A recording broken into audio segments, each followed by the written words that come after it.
پیر تقی عثمانی صاحب کے بیانات کو سننے کے لیے چینل کو ابھی سبسکرائب کریں اور بیل آئیکن کو پریس کریں۔ سکون کا نام ہے کہ آدمی کا دل یکسو ہو جائے، کسی ایک طرف لگ جائے، اور یہ خیال کہ کہیں بھول نہ جاؤں، حرکت ہے یہ خیال جو سکون کی ضد ہے، اور کوئی شے اپنے ضد کے ساتھ مجتمع نہیں ہوتی، لیکن یہ خیال طبعاً لازم ہے، اس لیے حصول خشوع اس حالت میں عادتاً متعذر ہے، تو اس کا اہتمام ہی تکلیف ما لا یطاق ہے۔ لیکن یہ خشوع نہ ہونا مضر اور قابل افسوس اس لیے نہیں کہ جو متصور ہے خشوع سے کہ غیر مقصود کی طرف توجہ نہ ہو وہ حاصل ہے، پس گویا خشوع اگر سے صورتاً نہیں مگر معناً حاصل ہے، کیونکہ یہ خیال تکمیل ہے طاعت کی، اور طاعت متصور ہے، پس یہ توجہ المقصود ہے۔ چنانچہ بعض احادیث فضل خشوع میں فرمایا گیا کہ لم یحدث فیہما نفسہ بشیء من الدنیا، اور بعض میں الا بخیر وارد ہے۔ اس کی توضیح رسالت تصرف اول کتاب الصلاح میں قابل مطالعہ ہے۔ ہاں طبعاً ناگواری یہ نظیر ہے استغفار عن الغین کی۔ پھر فرمایا کہ یہ تحقیق من جملہ فن عظیمہ الہیہ ہے جس میں کسب کا دخل نہیں، اس کی بے قدری نہ کی جائے۔ میں بھی اسی میں مبتلا تھا، حق تعالیٰ نے حقیقت منکشف فرمائی، آگے اپنی ہمت ہے۔ اس میں ایک بہت ضروری بات خشوع کے متعلق حضرت نے بیان فرمائی ہے۔ خشوع کے بارے میں عام طور سے لوگوں میں، ہم سب میں افراط و تفریط رہتی ہے۔ بعض مرتبہ تو خشوع کا ارادہ ہی نہیں ہوتا، اور بس نمازیں پڑھی جا رہے ہیں اور ایک عادت ہو گئی ہے، اس عادت کے تحت نیت باندھ لی، اللہ اکبر کہہ دیا، اس کے بعد اس بات کی فکر نہیں کہ نماز میں جو توجہ الی اللہ ہونی چاہیے وہ موجود نہیں ہے تو نہیں صحیح، پڑھے جا رہے ہیں۔ کبھی یہ خیال ہی نہیں ہوتا کہ بھئی صرف نماز مقصود نہیں بلکہ نماز میں خشوع بھی مقصود ہے۔ قرآن کریم نے فرمایا قد افلح المؤمنون الذین هم فی صلاتهم خاشعون، وہ مومن فلاح پائیں گے کہ جو اپنے نماز میں خشوع اختیار کرنے والے ہوں۔ تو ہم پڑھے تو جا رہے ہیں نمازیں، کبھی خیال بھی نہیں آتا کہ ہمیں خشوع بھی حاصل ہونا چاہیے۔ یہ تو غفلت کی انتہا ہے کہ کبھی توجہ ہی نہیں ہوتی، بس وقت آ گیا کھڑے ہو گئے، نماز پڑھ لی، کبھی نماز کی طرف اور نماز کے مقصود کی طرف دھیان اور توجہ ہوتا ہی نہیں، نہ دھیان ہوتا ہے، نہ دھیان لگانے کی فکر ہوتی، نہ کوشش ہوتی ہے۔ تو یہ غفلت ہے جو عام طور سے طاری رہتی ہے۔ اس غفلت سے تو انسان کو پناہ مانگنی چاہیے اور اپنے آپ کو اس سے نکالنا چاہیے۔ دوسری طرف بعض اوقات خشوع کا مطلب اتنا اعلیٰ معیار ذہن میں بٹھا لیا جاتا ہے خشوع کا کہ بس بھائی اور کوئی خیال آئے ہی نہیں کبھی نماز کے اندر۔ اور اس کی ایک وجہ یہ بھی ہے کہ جن حضرات کے خشوع کا ذکر آیا ہے، بزرگان دین کا، صحابہ کرام کا، تو اس میں صحابہ کرام کے حالات میں ملتا ہے کہ ایک صحابی جن کا بہت بڑا باغ تھا، نماز پڑھ رہے تھے اور ایک پرندہ آ کر درخت میں الجھ گیا، باہر نکلنا چاہتا تھا، نکلا نہیں جا رہا تھا۔ ایک درخت سے نکلتا ہے تو دوسرا درخت میں پھنس جاتا ہے، دوسرے سے نکلتا ہے تیسرے درخت میں پھنس جاتا ہے۔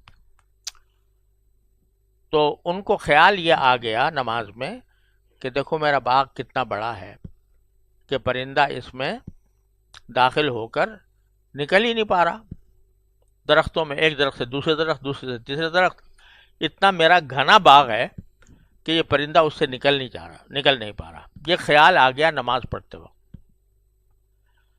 جب نماز پڑھ کے فارغ ہوئے تو بڑا افسوس ہوا کہ میں نے نماز میں غیر اللہ کا خیال کیا اور اپنے باغ کی طرف متوجہ ہو گیا، پرندے کی طرف متوجہ ہو گیا، تو اس لیے مجھ سے بڑی سخت غلطی ہوئی، بہت سخت میں نے ایک طرح سے گناہ کیا۔ تو اس کے لیے، اس کی تلافی کے لیے پورا باغ صدقہ کر دیا، صرف اس لیے کہ چند لمحوں کے لیے خیال آ گیا تھا اپنے باغ کے وسعت کا اور اس پرندے کا جو اس میں پھنسا ہوا تھا، اس کی وجہ سے صدقہ کر دیا۔ اور یہ ظاہر ہے کہ اعلیٰ ترین مقام ہے خشوع کا جو ان کو اللہ تعالیٰ نے عطا فرمایا۔ صحابی ہیں، رات کے وقت میدان جہاد میں پہرا دے رہے ہیں اور اسی پہرے کے دوران تیر آ کر لگتا ہے سینے میں اور اس سے خون کا فوارہ نکلتا ہے، لیکن نماز توڑتے نہیں، نماز جاری رکھتے ہیں۔ جب بعد میں کسی نے پوچھا کہ بھئی آپ نے تو تیر لگنے کے بعد بھی نماز جاری رکھی، حالانکہ خون بھی نکلا ہوگا اور ہو سکتا ہے کپڑے بھی خراب ہوئے ہوں گے، لیکن کہنے لگے کہ میں قرآن کریم کی تلاوت میں ایسا محو تھا کہ مجھ سے اس کو توڑا نہیں گیا نماز کو۔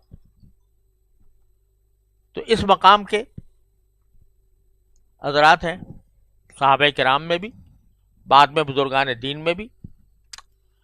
تو جب یہ واقعات ہم سنتے ہیں تو بعض اوقات ان واقعات کی وجہ سے دل میں یہ خیال پیدا ہوتا ہے کہ بھئی یہ مقام جو ہے خشوع کا، یہ تو ہم کبھی زندگی بھر حاصل کر ہی نہیں سکتے،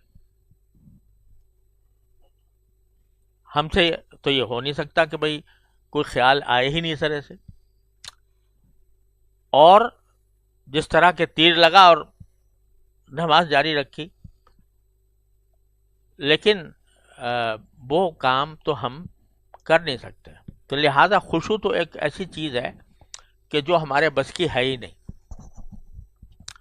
کیونکہ ہمارے بس کی نہیں ہے لہذا بس اب جیسا چل رہا ہے چلنے دو، تو پھر خشوع کی طرف توجہ ہی نہیں ہوتی۔ تو یہ ایک غفلت کی انتہا ہے، اور اس غفلت کی وجہ خشوع کا مطلب نہ سمجھنا۔ خشوع سے کیا مقصود ہے، کیا مطلب ہے اس کا، وہ کس طرح حاصل ہوتا ہے۔ تو ذہن میں ایک وہ معیار بٹھا لیا جو اعلیٰ ترین معیار ہوتا ہے اور جو صحابہ کرام کو اللہ نے عطا فرمایا تھا۔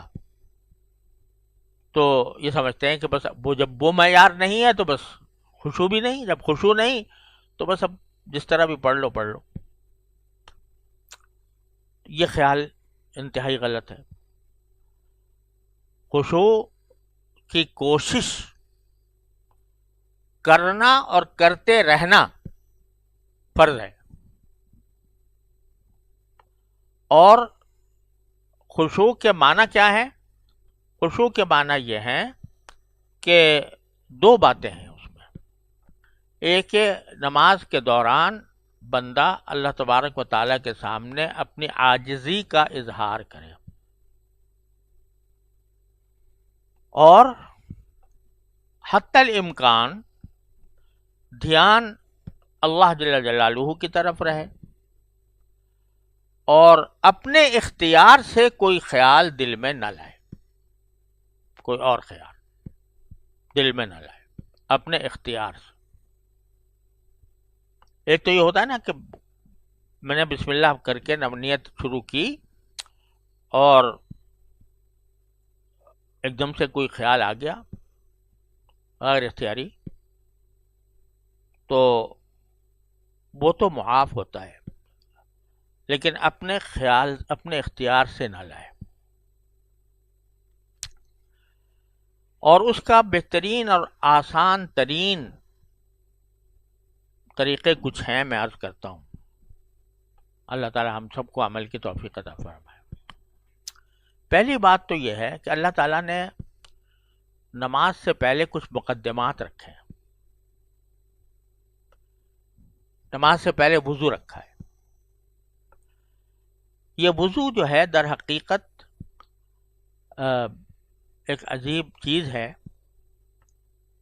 کہ آدمی نماز کے لیے حاضر ہونے کو ذہن اس کا تیار ہو، تو خشوع کا آغاز ہوتا ہے وضو سے، کہ وضو آدمی سنت کے مطابق صحیح طریقے سے کرے، پانی اس میں زیادہ نہ بہائے، ہاتھ پاؤں دھوئے تو احتیاط کے ساتھ دھوئے، اور پھر یہ کرے کہ دعائیں جو رسول کریم صلی اللہ علیہ وسلم نے مانگی ہیں وضو کے دوران، ان دعاؤں کا اہتمام کرے۔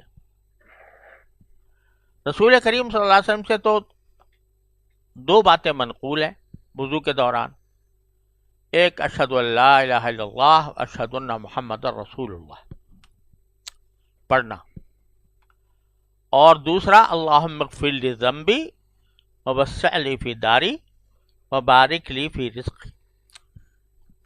یہ رسول کریم صلی اللہ علیہ وسلم سے منقول ہے کہ آپ وضو کے دوران یہ دعا کیا کرتے تھے۔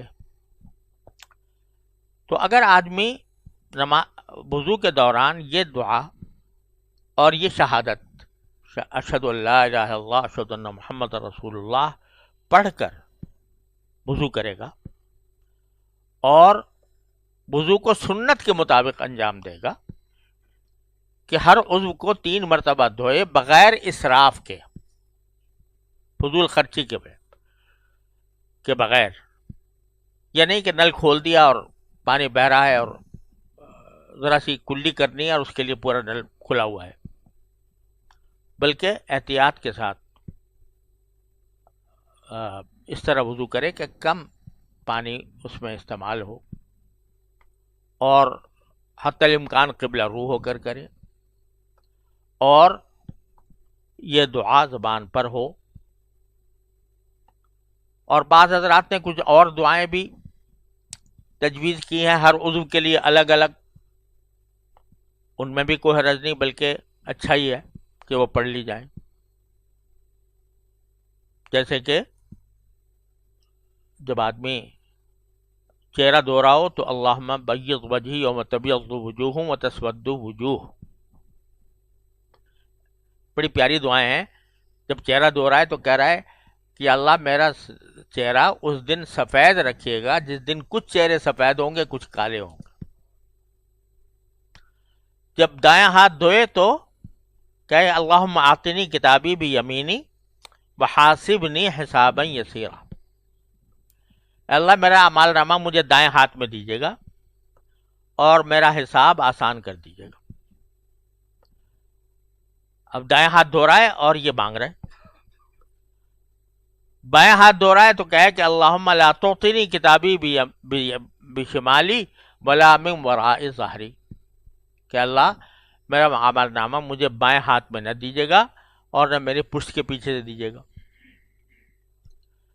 کیونکہ اللہ بچائے جن کے اعمال خراب ہوں گے تو ان کا اعمال نامہ ان کے بائیں ہاتھ میں دیا جائے گا اور پیچھے سے دیا جائے گا، آگے سے ہونے کے بجائے۔ تو اللہ میرا اعمال نامہ مجھے بائیں ہاتھ میں نہ دیجیے گا، پیچھے سے بھی نہ دیجیے گا۔ سر کا مسح کر رہا ہے تو کہے اللہم اظلنی تحت ظل عرشک یوم لا ظل الا ظل عرشک، اے اللہ مجھے اس دن اپنے عرش کا سایہ عطا فرمائیے گا جس دن آپ کے عرش کے سایہ کے علاوہ کوئی اور سایہ نہیں ہوگا، سر کا مسح کرتے ہوئے، اور دائیں پاؤں کو دھوتے ہوئے اور کہے کہ اللہم ثبت قدمی یوم تزل الاقدام، کہ جس دن قدم لڑکھڑا جائیں گے اس دن اللہ میرے مجھے ثابت قدم رکھیے گا۔ اور وضو کرنے کے بعد جب پورا وضو کر چکے تو کہ اللہم اجعلنی من التوابین واجعلنی من المتطہرین، کہ اللہ مجھے توبہ کرنے والوں میں شامل کر لیجئے اور مجھے طہارت حقیقی حاصل کرنے والوں میں شامل کر لیجئے۔ اب آپ دیکھو کہ وضو کے دوران جب بندہ اللہ تعالیٰ سے رجوع کر رہا ہے ہر قدم پر، اور حدیث میں اس حدیث کو بھی اپنے ذہن میں لے آئے کہ رسول کریم صلی اللہ علیہ وسلم نے ارشاد فرمایا کہ جب بندہ اپنا چہرہ دھوتا ہے تو اس نے جو کچھ گناہ کیے ہوتے ہیں اپنی آنکھوں سے، یعنی گناہ صغیرہ، وہ اللہ تعالیٰ دھو دیتے ہیں، معاف فرما دیتے ہیں۔ تو تصور کرے کہ میرے گناہ دھل رہے ہیں، تصور کرے کہ میں نے اپنے ہاتھ سے جو کچھ گناہ کیے تھے وہ ہاتھ دھونے سے دھل رہے ہیں۔ جب پاؤں دھوئے تو جو میں نے میرے پاؤں سے جو کچھ گناہ ہوئے تھے وہ دھل رہے ہیں۔ ہاں اس میں یہ بھی ہے کہ جب ناک میں پانی ڈال رہا ہے تو یہ کہے کہ اللہم ارحنی رائحۃ الجنت ولا ترحنی رائحۃ النار، کہ اللہ مجھے جنت کی خوشبو سنگھائیے اور دوزخ کی خوشبو نہ سنگھائیے۔ تو جب بندہ، اچھا اس میں صرف دھیان کی بات ہے، یہ نہیں ہے کہ اس سے کچھ بہت زیادہ وقت لگ جائے گا، بہت زیادہ مشقت ہو جائے گی، بلکہ صرف دھیان کی بات ہے کہ آدمی وضو کرتے وقت یہ خیال کر لیا کرے اور یہ دعائیں کر لیا کرے۔ تو اللہ تبارک و تعالیٰ اپنے فضل و کرم سے امید ہے کہ وہ، اور پھر آخر میں کہہ بھی رہا ہے کہ اللہم اجعلنی من التوابین واجعلنی من المتطہرین، کہ میرا ظاہر تو صاف ہو گیا، اس سے منہ صاف ہو گیا، ہاتھ صاف ہو گئے، پاؤں صاف ہو گئے، لیکن مجھے ایسا بنا دیجئے کہ توبہ کے ذریعے میرے سارے گناہ بھی صاف ہو جائیں اور حقیقی طہارت مجھے حاصل ہو جائے، صرف ظاہری اعضاء کی نہیں بلکہ باطن کی بھی طہارت حاصل ہو جائے۔ تو سب سے پہلا مرحلہ جو آتا ہے خشوع کا، وہ کہاں سے آتا ہے؟ وضو سے۔ وضو کے اندر اگر آدمی سنت کے مطابق وضو کرے اور دھیان سے کرے تو پہلا درجہ اس کو خشوع کا حاصل ہو گیا۔ اب جب نہ مسجد کے لیے جا رہا ہے نماز پڑھنے کے لیے، یا خواتین گھر میں نماز پڑھ رہی ہیں، تو جاتے جاتے، چلتے چلتے، یہ میں اپنی طرف سے کہہ رہا ہوں، چلتے چلتے اللہ تعالیٰ سے دعا مانگ لیا کریں کہ اللہ میں نماز پڑھنے جا رہا ہوں، مجھے اپنے فضل و کرم سے خشوع کے ساتھ پڑھنے کی توفیق عطا فرما۔ دعا مانگتے ہوئے جاؤ، بجائے ادھر ادھر کے مشاغل میں مشغول ہونے کے، یہ دعا مانگتے ہوئے جاؤ کہ یا اللہ میں نماز پڑھنے جا رہا ہوں یا جا رہی ہوں، تو مجھے اپنے فضل و کرم سے خشوع کے ساتھ نماز ادا کرنے کی توفیق عطا فرما۔ پھر جب پہنچ گئے نماز پڑھنے کے لیے تو اس وقت ایک کلمہ ہے، ایک جو حدیث میں رسول کریم صلی اللہ علیہ وسلم سے منقول ہے، وہ کلمہ ہے، وہ کہو انی وجہت وجہی للذی فطر السماوات والارض حنیفا وما انا من المشرکین، انی وجہت وجہی للذی فطر السماوات والارض حنیفا وما انا من المشرکین۔ یہ حضرت ابراہیم علیہ السلام کا کلمہ ہے۔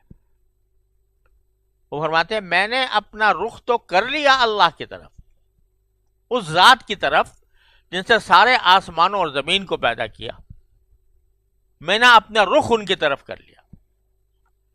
اور یہاں رخ کرنے جو الفاظ استعمال ہوئے ہیں وہ صرف چہرہ اس طرف کرنا مراد نہیں ہے، بلکہ اپنا دل و دماغ، اپنی توجہ، اپنا خیال، اپنا دھیان اس کو اللہ تبارک و تعالیٰ کی طرف متوجہ کرنے کا. انی وجہت وجہی للذی فطر السماوات والارض حنیفا وما انا من المشرکین. یہ کہہ لو کہ میں اپنا رخ اللہ تعالیٰ کی طرف کر رہا ہوں، اپنا دھیان اللہ تعالیٰ کی طرف کر رہا ہوں. یہ کلمہ نماز سے پہلے، کھڑے ہونے سے پہلے، تکبیر سے پہلے یہ کہہ لے. تکبیر کے بعد بھی کہہ لے تو کوئی مسئلہ نہیں ہے، اور تکبیر سے پہلے کہہ لے زیادہ بہتر ہے. تو ایک طرف دعا مانگی اللہ تعالیٰ سے کہ اللہ مجھے نماز میں خشوع عطا فرما. دوسری طرف یہ کلمہ زبان سے کہہ لیا کہ انی وجہت وجہی للذی فطر السماوات والارض حنیفا وما انا من المشرکین. تو بندہ اللہ تعالیٰ سے خود مانگ رہا ہے کہ یا اللہ مجھے خشوع عطا فرما دے. بندہ کہہ رہا ہے کہ اپنی طرف سے میں اپنا رخ اور اپنی توجہ اللہ تعالیٰ کی طرف کرتا ہوں. وما انا المشرکین، میں مشرکین میں سے نہیں ہوں.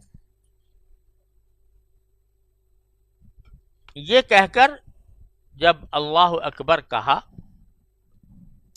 تو جلدی جلدی فٹافٹ نماز پڑھنے جیسے عام طور سے لوگ کرتے ہیں وہ اس سے بچے. کوئی بہت زیادہ خرچ نہیں ہوتا وقت، آرام سے نماز پڑھنے میں اور فٹافٹ نماز پڑھنے میں بہت زیادہ فرق نہیں ہوتا، بہت زیادہ وقت نہیں بچتا. تو نماز کے لیے ہاتھ اٹھائے تو اس طرح کہ اس کا رخ جو ہے وہ قبلے کی طرف ہو، یعنی اپنی ہتھیلیوں کا رخ قبلے کی طرف، اور اس وقت کہے اللہ اکبر. تو اللہ اکبر کہنے کا کیا معنی؟ کہنے کا معنی یہ ہے کہ میں نے ہاتھ اٹھا لیے ہیں تمام ما سوا سے، اللہ کے سوا ہر چیز سے میں نے ہاتھ اٹھا لیے. یہ ہاتھ اٹھائے جاتے ہیں نا، یہ کیوں اٹھائے جاتے ہیں؟ یہ کرنے کے جیسے اردو میں کہتے ہیں دستبردار ہو جانا، ہاتھ اٹھا لینا. کیا معنی ہاتھ اٹھانے کے؟ کہ میں نے اللہ تبارک و تعالیٰ کے سوا ہر چیز کے تصور سے، اس کے خیال سے، اس کی طرف توجہ سے اپنے ہاتھ اٹھا لیے. کیوں اٹھا لیے؟ اس لیے کہ اللہ اکبر، کیونکہ اللہ سب سے بڑا ہے. کوئی چیز ایسی نہیں ہے جو اتنی بڑی ہو، کوئی چیز ایسی نہیں ہے جو اس اللہ تعالیٰ کی طرف توجہ کرنے سے رکاوٹ بنے، اس خیال سے کہ وہ زیادہ اہم ہے بنسبت اللہ تبارک و تعالیٰ کی طرف توجہ کرنے. اللہ اکبر. پھر یہ جو طریقہ سنت کا ہے نماز پڑھنے کا، وہ سیکھنا ضروری ہے کہ آدمی جب کھڑا ہو تو یعنی ایسا نہ پڑے ڈھیلا ڈھالا کھڑا ہے، بلکہ اس کو پہلے ہاتھ صحیح جگہ پر باندھے اور نگاہ سجدے کی جگہ پر رہے. یہ بھی بڑی خشوع کے اندر بہت بڑا سبب، خشوع کو حاصل کرنے کا بہت بڑا ذریعہ وہ کیا ہے کہ آدمی جو ہے وہ اس کی نگاہ سجدے کی جگہ پر رہے. اگر سامنے دیکھ رہا ہوگا تو ہزار چیزیں سامنے نظر آئیں گی، وہ انسان کے خیالات کو منتشر کریں گی. اس کے بجائے جب وہ نیچے دیکھ رہا ہے تو نیچے دیکھنے کی وجہ سے بہت سی چیزیں اس کے نظر کے سامنے نہیں آئیں گی، تو خیالات کو مجتمع کرنے میں آسانی ہوگی. اب اس کے بعد جب آدمی کوئی خود تلاوت کرے یا امام تلاوت کر رہا ہو تو دھیان اس تلاوت کی طرف ہو. الحمدللہ رب العالمین امام نے کہا تو آدمی سنے کہ بھئی یہ الحمدللہ رب العالمین کہا گیا ہے. الرحمن الرحیم کہا تو سنے کہ یہ کہا گیا. اس کے الفاظ کی طرف دھیان کرے، اور اگر خود پڑھ رہا ہے تو خود اپنے زبان سے نکالے ہوئے الفاظ کی طرف دھیان کرے. اور اگر نماز سری ہے، مثلا ہم کچھ پڑھ نہیں رہے لیکن دل میں سورہ فاتحہ پڑھتا رہے، دل میں سورہ فاتحہ پڑھتا رہے، تو اپنی طرف سے یہ کوشش کرے کہ میں دھیان ان الفاظ کی طرف رکھوں گا جو میں زبان سے ادا کر رہا ہوں یا میرا امام زبان سے ادا کر رہا ہے.